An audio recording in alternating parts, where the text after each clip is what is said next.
Hello listeners, welcome back to Literature Animation TV, the home of stories that move hearts and spark minds. And in today's episode, we dive into a story loved by many, misunderstood by a few.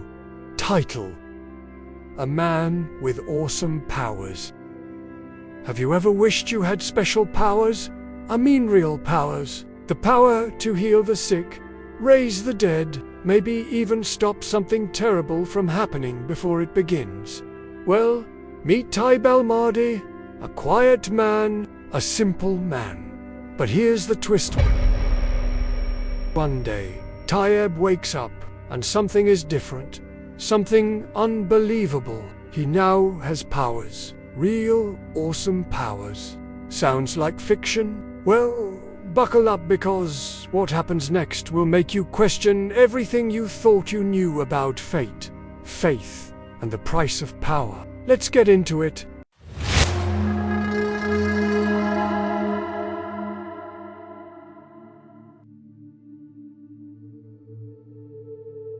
At a certain time, Tayib Al Madi believed that his mission in this world had come to an end. Deeply relaxed, with only minor aches and pains, he would mutter to himself in contentment, "All praise to God, Lord of the worlds." He had generous health insurance and a more than adequate pension. He lived in an apartment that he owned in Nasir et Mani city, which he had won as a reward for many years of service abroad. His 4 daughters had each been married. There was nothing left for him to do but to spend his evenings with his wife, watching television, reading the newspapers, and listening to the radio channel devoted to the Quran.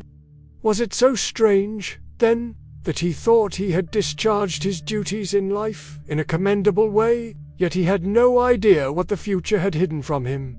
For one night, a man of radiant appearance, bathed in light and wrapped in a snow-white robe, came to him in a dream. In a kind tone, the apparition told him, "From this moment onward, and for as long as God wills, you shall have the power to tell something be, and it will be. Do with it what you please." When he woke from his sleep, Tayib pondered the meaning of his dream. But no sooner had he forgotten it, the way one typically does with dreams, than peculiarly it recurred exactly in its entirety on the following night, and for many nights on end, until he felt there was some secret message hidden within it. Wisely, though, he kept it to himself, telling no one about it, not even his companion in life, his wife Hani. At the same time, he felt infused with physical energy, filled with confidence, inspiration, and joy. And why not? He was a good man. His sins were forgivable ones, pious and observant. He was a lover of virtue who lived his life, despite his modest status, as though he bore on his shoulders the worries of the world and of people everywhere. But from the dream's intense, ceaseless pursuit of him, he decided to try out his supposed new power discreetly. One evening, as he was watching a discussion on the first channel on television, his wife Hania busy in the kitchen, he mentally demanded that it switches to the second channel instead. Without any warning and without him rising from his seat, Channel 1 disappeared, replaced by a foreign film on Channel 2. Trembling in violent confusion, he was seized by conflicting emotions of fear and elation. He kept commanding the television to change channels and ordering the room's chairs to rise in the air, then returning them to their original places until he was sure of the miracle that had befallen him. He accepted that its significance was beyond his comprehension. Yet he saw that his purpose in the world was not yet fulfilled. Indeed, it had not even begun. He recalled his benevolent dreams for his country and the planet, which had flared and faded in just a few seconds. Now was the time that they all would come true. He would reform reality with his own hands, but without any acclaim or credit to his name. Yet, he reckoned that he must heed the inner voice that had accompanied him through his long life, which occupied his mind when awake or asleep. So, at the time that he habitually went to the cafe each day, he got dressed, his awesome new power enfolded within him, and entrusting himself to God, left the house in his usual way. As he hailed a taxi to take him to the heart of the city, the driver waved his hand at him in haughty refusal, speeding on his way without paying him further mind. Even though this was hardly the first time such a thing had occurred, Tayyib's irritation now was greater than in the past. He considered for a moment that he could make the driver suffer an accident on the road. Whoever is granted a power like mine must use it only for good. As he said this to himself, his anger nonetheless got the better of him. He stared at the taxi's rear wheels, and both of them exploded suddenly, like a bomb. The driver pulled over and, drumming his palms together in frustration, glanced back and forth at the two shattered tires. "Both at one time," he exclaimed. Tayyib felt that he had taught the man a needed lesson, but had it been mistaken for mere coincidence? He walked by the man, casting him a meaningful look and asking, "Can I be of any help?" But his unknowing pupil glared at him, resentful and enraged. When Tayyib reached the bus shelter, he stood beneath it. As the bus pulled up, jammed with humanity, he watched an argument erupt inside between a woman and a man behind her. He could not hear what was going on between them, but he be the talk of the newspapers, which will make an example of him to awaken people's consciences. And when Suleiman returns to his villa, he will wonder what had befallen him.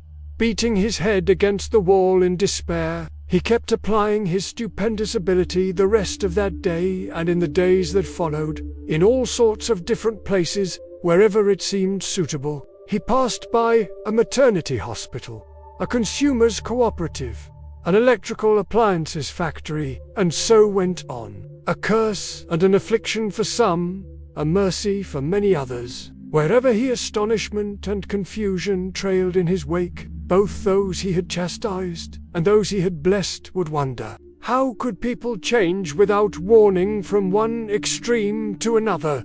What is happening to the world? How can so many problems be set right without any steps taken to sort them out? Meanwhile, Tayyib came to see that he could not make the best use of his without proper planning and awareness of need. He obtained guides to the departments of government, factories, and private companies, and took them to the tea garden at the zoo to draw up a comprehensive program for his intervention. The layers of official bureaucracy, the centers of production and services, the People's Assembly, the prisons and what was said about them, the commercial markets, the press, the political parties, the schools and universities.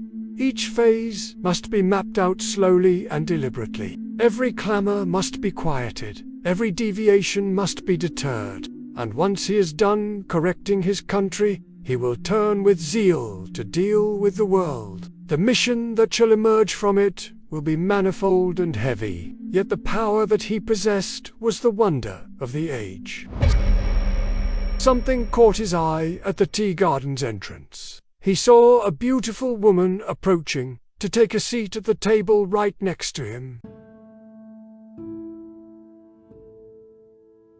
Gorgeous and enticing, she was a perfect replication of his lost youthful dreams.